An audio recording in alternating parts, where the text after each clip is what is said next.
Haryana police के ऐसे special candidate है और वो ये कह रहे हैं जी अब हम क्या करें, हमारी लिस्ट अब अलग से निकालोगे या नहीं, या अभी भी जिसके अंगूठे मिसमैच हैं और कोई समस्या है, क्या हमारी कोई और लिस्ट आएगी कि नहीं आएगी? नहीं, उनको बुला रहे हैं हम अगले हफ्ते ही शायद उनको बुला के जो डेट 84 कैंडिडेट हैं, हाँ उनके जो हमारे पास सिटी के लोग जो दोबारा मीटिंग की तारीख क्या रखी है आपने, कब से कब तक? 7 से 12 तक। 7 से 12 तक। एक्स सर्विसमैन एक बार फायदा ले सकता है सेंटर की जॉब में, क्या वो हरियाणा की जॉब में भी दोबारा फायदा ले सकता है या वो एक ही बार काउंट होगा? ये भी मैंने समस्या देखी है सर। तो अब सरकार की तरफ से एक नोटिफिकेशन आया है जिसमें उन्होंने पहले तो ये लिखा था कि अगर वो हरियाणा सरकार में कहीं लग चुका है पहले जी, तो वो दोबारा से चांस नहीं ले सकता। जो एग्जाम की और डेट आपने डाल रखी थी, क्या वो भी आगे डिले हो चुकी है? नहीं, हमने अब कोई डेट नहीं डाली है, हमने टेंटेटिव डेट डाली थी। क्या ये 60,000 लगभग जो नौकरियां हैं ये हो जाएंगी सर कम? बिल्कुल हो जाएंगी 31 दिसंबर 2023 तक। तो वो सारे भाई है ना भाई, मेरी राम राम। मैं जगदीप शर्मा, स्टेप अप जे सर यूट्यूब चैनल पर आपका स्वागत करता हूँ भाई। HSSC बोर्ड हमारा हूँ और हमारे साथ हैं भोपाल सिंह खत्री जी। सर नमस्कार। नमस्ते जी। सर कैसे हैं आप? बहुत अच्छे। आपसे एक बार बात हुई थी, आप बोले कि सीईटी पे भैया हमारी मीटिंग चली हुई जो एडिट और करेक्शन का मामला है, और वो मीटिंग मेरे ख्याल से बहुत लंबी चली, शाम तक वो चलती ही रही। तो वैसे तो अखबार में भी आ चुका है और लोगों को पता भी लग चुका है, लेकिन फिर भी हम छोटी छोटी बारीकियों पे जानना चाहेंगे उस मीटिंग में हुआ क्या था सर?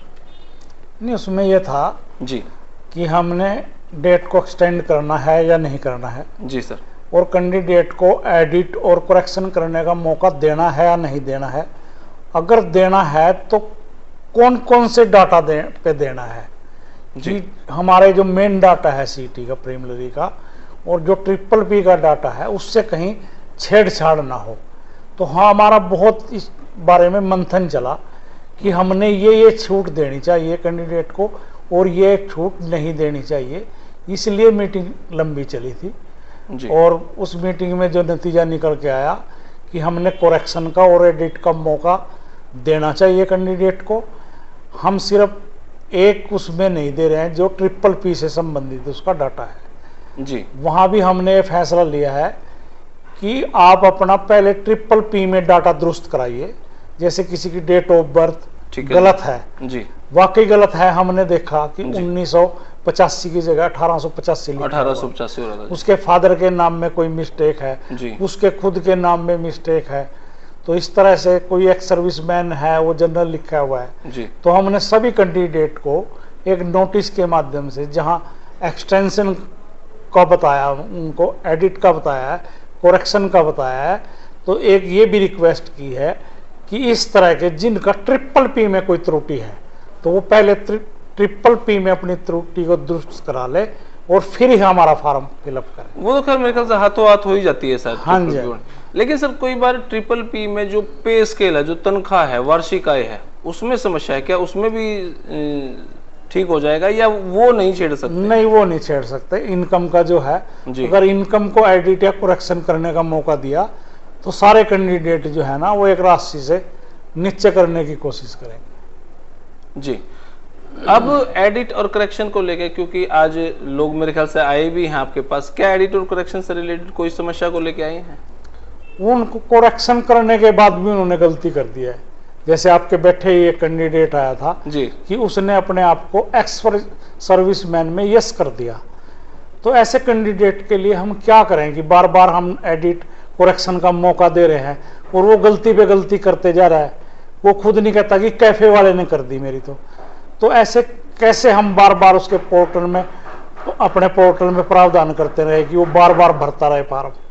सही। ट्रिपल पी से अगर अलग कुछ एडिटिंग की बात करें, करेक्शन की बात करें, तो क्या कुछ सामने आया भाई हाँ ये चीजें हैं जो ट्रिपल पी से अलग है, वो उनको ठीक कर लेनी चाहिए, उनके पास ऑप्शन डाल दिया गया है? ट्रिपल पी से के फोटो से जो भी थी उनकी जी। जैसे किसी कैंडिडेट ने जी ये कर दिया कि वो कुरुक्षेत्र यूनिवर्सिटी से पास आउट है जी, उसने सारे पास आउट की डेट दी, डीएमसी दी, पर लिख दिया क्या कि एमडीयू से पास आउट हूं मैं। तो इस तरह की गलतियां कर दी। किसी ने डेट ऑफ बर्थ में कर दी, किसी ने जो बेसिक क्वालिफिकेशन थी वो अपलोड नहीं की थी, किसी के पास अगर आईटीआई का डिप्लोमा भी था वो नहीं किया, किसी ने ट्रेनिंग, अगर कोई रिक्वायरमेंट है किसी पोस्ट पे, जी, जी। ट्रेनिंग का अपलोड नहीं किया था या फिलअप नहीं किया था, या किसी ने एक्सपीरियंस का नहीं किया था, इस तरह की बच्चों की जो थी वो गलतियां उन्होंने की। और हम मानते हैं कहीं ना कहीं छोटे मोटे लेवल पे हमारे पोर्टल में भी कुछ गलतियां थी जो हमने दुरुस्त कर दी, इसीलिए हमने बीच में एक दिन का गैप रखा था। आपने एक्स सर्विसमैन का जिक्र करा, उसमें एक समस्या मेरे को देखने में ही, आपके पास आए भी थे और शायद मैं वीडियो भी बना पाया उस भाई की। उन्होंने कहा कि जी मैं आपको वीडियो दिखा देता हूँ थोड़ा सा, फिर आप और लोगों को एक्सप्लेन कर पाएंगे इस मामले पे।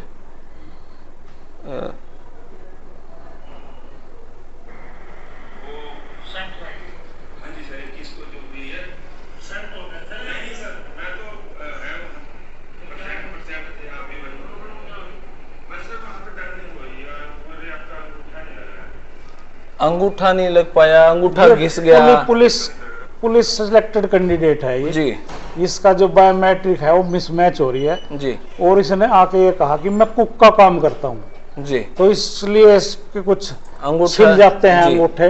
जी। तो ऐसे जो मिसमैच हैं और जो नहीं भी आ पाए थे किसी वजह से, 84 हरियाणा पुलिस के ऐसे स्पेशल कैंडिडेट है और वो ये कह रहे हैं जी अब हम क्या करें, हमारी लिस्ट अब अलग से निकालोगे या नहीं, या अभी भी जिसके अंगूठे मिसमैच हैं और कोई समस्या है, क्या हमारी कोई और लिस्ट आएगी कि नहीं आएगी? नहीं, उनको बुला रहे हैं हम, अगले हफ्ते ही शायद उनको बुला के जो डेट 84 कैंडिडेट हैं। हाँ, उनके जो हमारे पास और डाटा है, सीसीटीवी कैमरा है, वीडियोग्राफी है, फोटोग्राफी है, उसका एडमिट कार्ड है, जो एप्लीकेशन फॉर्म है, ये सारी चीजें हम 3 सदस्यीय कमेटी है उसके सामने रखेंगे और वो और चीजों से मैच करेगा उस कैंडिडेट को। अगर अंगूठा मिसमैच हो रहा है तो बाकी से तो मिलान होगा, अगर सारी चीजों पे मिसमैच हुआ तो तभी बाहर निकालेंगे उसको। अगर कहीं वो 3 चीजों पे भी मैच हो गया, जैसे इस तरह से हमारी ये 6 चीजें होंगी मैचिंग के लिए, अगर वो 3 में भी कहीं मैच हो रहा है तो उसको मैच करेंगे। मतलब ये 84 बंदों की दोबारा लिस्ट आने वाली? 84 का, जैसे आज ये लड़का एक और आ गया तो इस तरह से ये जितने भी होंगे, हाँ 100 से ऊपर चले जाएंगे। Okay sir.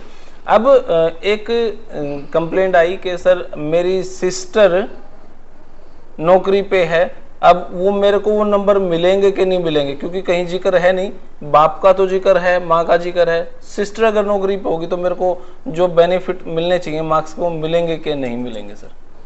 नहीं, उसमें ये है अनमैरिड जो लड़की है जी, वो उसमें शामिल नहीं है परिवार में जी, कि अगर वो सर्विस पे है तो उसके भाई को या उसकी दूसरी सिस्टर को नंबर मिलेंगे, ऐसा हमारे उसमें है।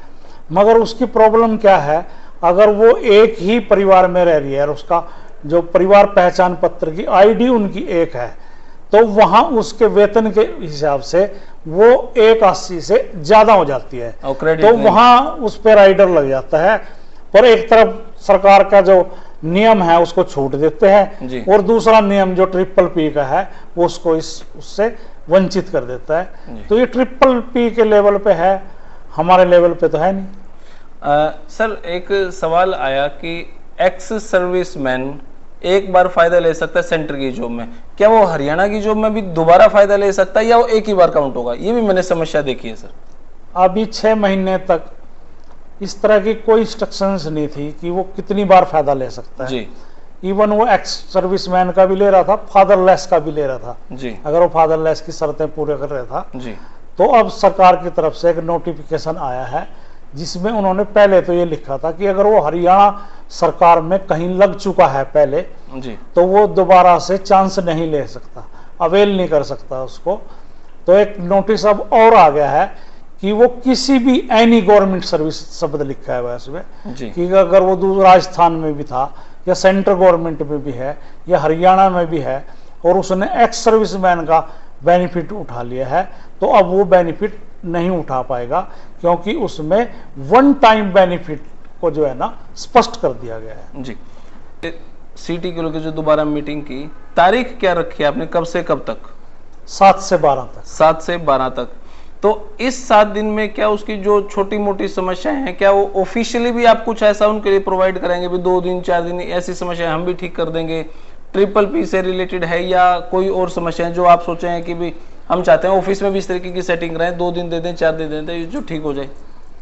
नहीं, इसमें देखे जगदीप जी, ऐसा है कि ये एक बहुत बड़ा इशू बना दिया कि इस तरह से हो रहा है। पर जब हमने देखा तो हमने ये देखा कि हमारे तो 5 तारीख तक 3.25 लाख फार्म भर चुके थे, और जो कंप्लेंट की बच्चों ने कि हमारे पे ये त्रुटि होगी जी, या उन्होंने ये कहा कि आपके पोर्टल पे ये त्रुटि है जी, तो आपको जानकारी, हैरत होंगे आप कि सिर्फ ऐसे हमारे को लिखित में देने वाले या व्हाट्सएप पे देने वाले या ईमेल से करने वाले या ऑफिस में आके बताने वाले 10,526 ही कैंडिडेट थे।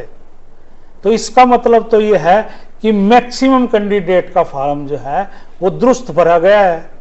तो ये त्रुटियां जो हुई है, एक छोटा काउंट है ना, तो 7 दिन में हो जाएगा ठीक। ओके सर, एक सवाल पैदा होता है, जब पिछला सीईटी का फॉर्म जब बच्चों ने भरा मेंस का ही, तो उसमें कुछ बच्चों के एक्सपीरियंस तब तक शो नहीं कर पा रहे थे। हो सकता है किसी की अब इस मई में जाके कोई एक्सपीरियंस पूरा होता हो, तो अब आपने डेट बढ़ा भी दी है, क्या वो अब इस एक्सपीरियंस को इसमें शेयर कर सकता है, नए सिरे से फॉर्म भर के? बिल्कुल क्लेम कर सकता है। उस टाइम तो हमने सिर्फ एक्सपीरियंस शब्द यूज किया था जी। अब हमारी एडवर्टाइजमेंट है रिलेटेड पोस्ट के का उसको एक्सपीरियंस होना चाहिए। जी जी जी, मतलब सिमिलर पोस्ट या हायर पोस्ट। जी, जैसे मान लो क्लर्क है, जी, क्लर्क वो उसने कौशल विकास निगम से लगा हुआ है जी, या डीसी रोड रेट पे कॉन्ट्रैक्ट पे लगा हुआ है, जी, तो क्लर्क लगा हुआ है उसको बेनिफिट मिलेगा। और हायर शब्द भी लिखा हुआ है कि सिमिलर, अगर वो उसी स्ट्रीम में अकाउंटेंट है तो तब भी उसको मिलेगा। जी। तो अब जो फॉर्म भरे जा रहे हैं सीईटी मेंस के लिए, तो वो अपना एक्सपीरियंस जो प्रॉपर उसका एक्सपीरियंस है अब काम आएगा। वहां तो सिर्फ एक्सपीरियंस इसलिए नंबर दे दिए गए थे सीईटी में कि इसको गवर्नमेंट जॉब करने का एक्सपीरियंस तो है, अब हम पोस्ट रिलेटेड एक्सपीरियंस मांग रहे हैं उससे। लेकिन सर 30 फरवरी मेरे ख्याल से लास्ट डेट मेंशन उसमें है, अभी मई चला हुआ है, 7 तारीख से 12 तारीख हमने तारीख दे रखी है। किसी का अगर 5 मई को एक्सपीरियंस, नहीं, वो अप्रैल तक उसमें शब्द लिखा हुआ है कि जी, इस अप्रैल तक आपका एक्सपीरियंस काउंट किया जाएगा जी, और जैसे कि आपके सामने एक बच्चा हमारे पास आया जी, कि आपने जो 6 महीने का एक्सपीरियंस मांग रखा है जी, वो तो मेरा 5 मई को पूरा होने जा रहा है। तो हमने तुरंत आपके सामने जो एक्शन पोर्टल लिया जी आपने। देखते हैं जी। उनको कहा है कि अपने पोर्टल में इस चीज को दुरुस्त करिए और अब इसको 12 मई कीजिए, क्योंकि हमारी लास्ट डेट 5 मई की जगह 12 मई होगी। जी। और जो बच्चे की क्वालिफिकेशन या जो भी उसकी योग्यताएं हैं वो हम 12 मई तक देखेंगे। जो एग्जाम की और डेट आपने डाल रखी थी, क्या वो भी आगे डिले हो चुकी है? नहीं, हमने अब कोई डेट नहीं डाली है, हमने टेंटेटिव डेट डाली थी जी, और अब हम रीशेड्यूल करेंगे सारी डेटें, जी, क्योंकि हमारी कुछ मजबूरियां थी। नीट का पेपर आ गया था, एचपीएससी के पेपर आ कुछ क्रैश गए कर गए जी, थे और कुछ हमारी एप्लीकेशन ही नहीं शुरू हुई थी। जी, तो ये जो रीशेड्यूल है ये हमारी एप्लीकेशन जिस दिन क्लोज हो जाएगी 12 तारीख पे, जी, तो हर हमको ये पता लग जाएगा किस ग्रुप के अगेंस्ट कितनी एप्लीकेशन आई, किस पोस्ट के अगेंस्ट कितनी एप्लीकेशन आई, फिर हम इसको रीशेड्यूल करेंगे। पर हम ये 15 मई तक 15 जुलाई तक ये सारे एग्जाम करा लेंगे, क्योंकि हमारे पास 1.5 महीने की छुट्टियां जो बच्चों की पड़ती हैं, हमने स्कूल चाहिए एग्जाम लेने के लिए, वो हमारे पास स्पेयर होंगे। क्या ये 60,000 लगभग जो नौकरियां हैं ये हो जाएंगी सर कम? बिल्कुल हो जाएंगी 31 दिसंबर 2023 तक, बिल्कुल क्लियर। और फिर आपने क्योंकि नेक्स्ट सीईटी भी लेना है, फिर और भी वैकेंसी आनी है, वो कब तक कंप्लीट वो सारे पैरेलल चलते रहेंगे सारे काम। सीईटी एनटीए ने लेना है, उसने एक्सरसाइज करनी है इस चीज पे, जी हमने तो करनी नहीं। क्योंकि मुख्यमंत्री साहब भी कहते हैं भाई हम इसमें इस साल तक हम मेरे ख्याल से लगभग 1 लाख नौकरियां और दे देंगे। ये ठीक कह रहे हैं मुख्यमंत्री जी, दे देंगे, हो जाएंगे सर, बिल्कुल हो जाएंगे। चलो सर, बहुत बहुत शुक्रिया सर आपका। और कोई मैसेज अगर आप देना चाहें, क्योंकि एक बार आपने कहा था भाई अपने फार्म खुद बैठ कर भरवाओ, कैफे पे जाकर सिर्फ डॉक्यूमेंट देकर ना हो, कोई मैसेज सर? फिर भी मेरी यही रिक्वेस्ट है कैंडिडेट से कि हमने 7 दिन के लिए अपनी डेट एक्सटेंड कर दी, एडिट और करेक्शन का मौका भी दे दिया। अब भी वो सावधानी से भरें, क्योंकि कल से ये फार्म भरे जा रहे हैं और आज भी 4-5 कैंडिडेट आगे जो गलतियों पे गलतियां करते जा रहे हैं। एक कैंडिडेट तो अभी आपके सामने आया, वो एक्स सर्विस मैन है ही नहीं, और पोर्टल पे जब एप्लीकेशन भरने लगा तो उसने यस सर्विसमैन के आगे यस लिख दिया। तब जब उसके डॉक्यूमेंट मांगे सिस्टम ने तो डॉक्यूमेंट कहाँ से दे सकता था, तो एक सर्विसमैन था ही नहीं, उसका फार्म ही आगे नहीं बढ़ रहा है। तो बच्चे इस तरह से गलतियों पे गलतियां ना करें और पूरी सावधानी से भरें, खुद भरें।